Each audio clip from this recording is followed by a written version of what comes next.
marche lentement, mais la décision était prise il y a 4 ans.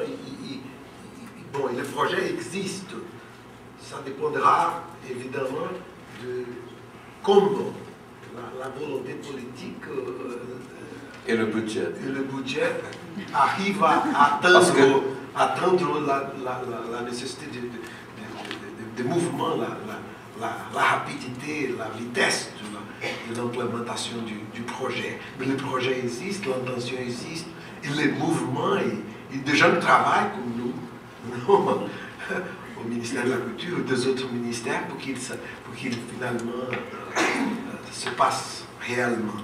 Le gouvernement fait des confusions, normalement, c'est ça ce que les gouvernements... C'est le rôle du gouvernement. Entre la question libre et gratuite, free, as in beer or as in, how does Richard Stallman say? Freedom, yeah, freedom. Et pour ça, parce que la propagande du logiciel libre parle toujours que ça coûte rien, mais pour migrer, c'est coûteux. C'est coûteux parce qu'il faut faire des changements culturels, il faut faire des tas de choses. C'est pas sans budget qu'on peut le faire. Et l'idée manque encore du budget au Brésil. Il faut qu'on arrive à avoir de l'argent pour faire la migration. Une autre chose, un autre obstacle, c'est interne, c'est le personnel gouvernemental lui-même. Le troisième échelon. Oui, qui refuse parfois très fortement l'adoption du logiciel libre pour qu'ils sont déjà habitués au logiciel Microsoft et tout. Donc, c'est une réaction culturelle, non? qui se passe au niveau personnel, au niveau de le gens proprement.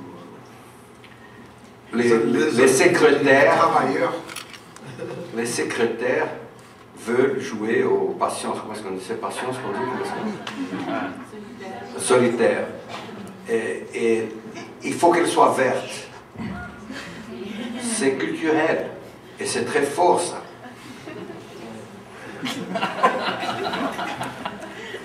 Et bon, le logiciel.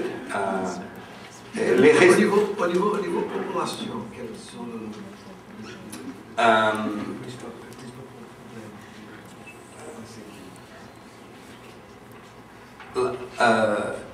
la population au Brésil, c'est une question très intéressante. Le Brésil est un pays où la question de la collaboration est... I'm going to switch to English. C'est un pays habitué à la collaboration.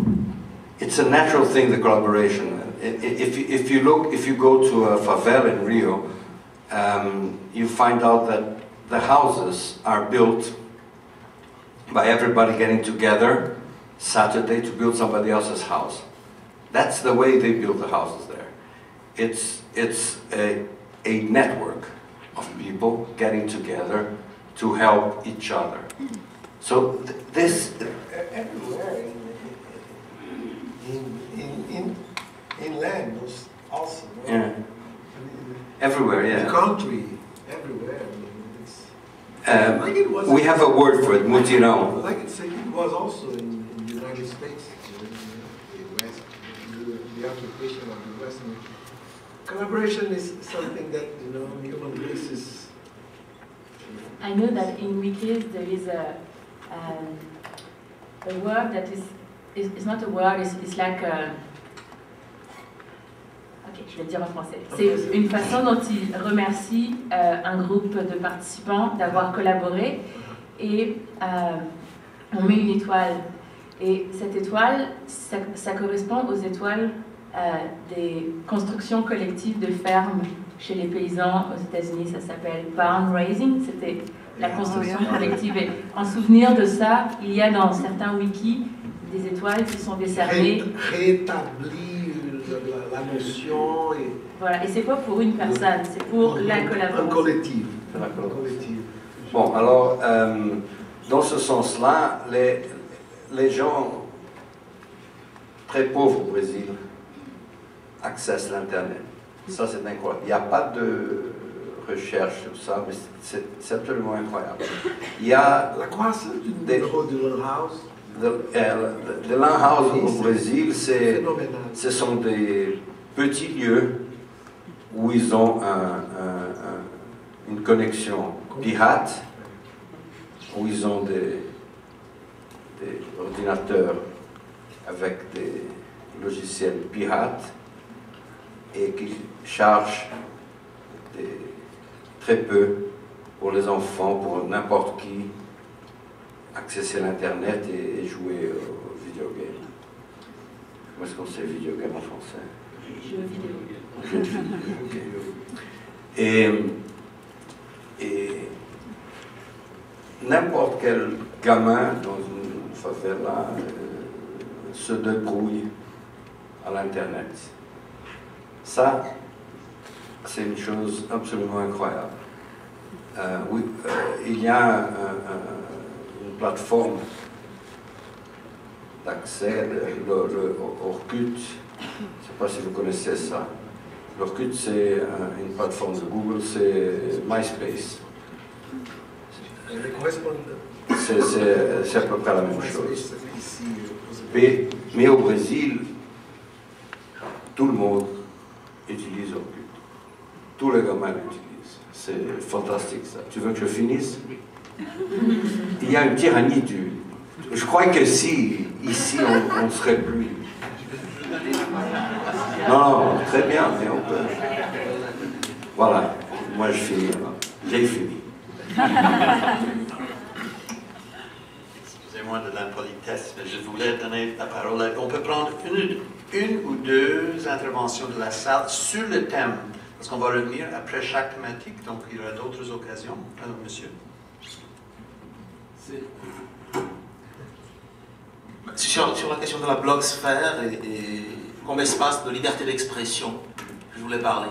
Parce que j'ai l'impression qu'au Brésil, on vit un problème grave de liberté d'expression dans la mesure où la grande presse a une obsession qui est de renverser le gouvernement démocratique actuel en faisant tout et n'importe quoi, passant par la désinformation, même par le mensonge. Et l'espace... Je vous dis que ça influence pas la position de la population. Justement. Même si la presse, même si les médias s'opposent d'une façon aussi forte et même déléale, agressive au gouvernement, l'ensemble de la conscience populaire. Alors, ma question, c'est le rôle de la blogosphère. N'achète pas ça. Justement, est-ce que vous croyez que ce qu'on appelle la blogosphère, tous ces blogs de résistance, qui sont capables d'opposer effectivement une résistance à cette tentative déloyale d'agir contre la démocratie au Brésil? Aussi, oui, aussi. Mais sous la question surprenante, c'est que la conscience d'une loyauté au gouvernement et au significat, la signification du président Lula,